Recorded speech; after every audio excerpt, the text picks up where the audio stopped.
Mali Ante ispinuta, živija je preko puta. Jednu noć u kasni sat dućan išao pljačkat, pa je vlasnik izvadija pam pam pam pam. Mali Ante sad živi na Lovrincu. Mali Stipe iz Varoša srednju školu nije proša. Jednu noć u kasni sat ženu iša silovat, ali je žena izvadila pam pam pam pam. Mali Stipe sad živi na Lovrincu.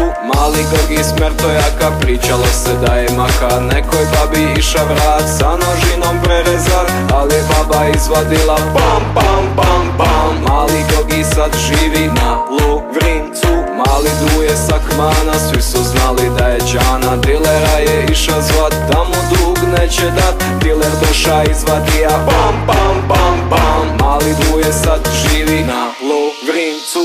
Na Lovrincu, na Lovrincu, cijeli Split je na Lovrincu. Kriminalci, mafijaši, lupeži i drogeraši. Na Lovrincu, tu je disko, svi smo mrtvi.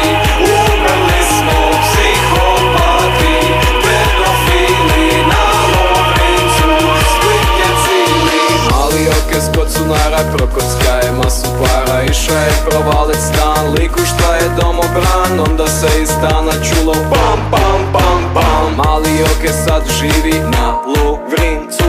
Mali Zlaja sa Bača, doma se u zoru vraća. Radija je noćnu smjenu, kumu svome jeba ženu, pa je kum izvadija pam pam pam pam. Mali Zlaja sad živi na Lovrincu.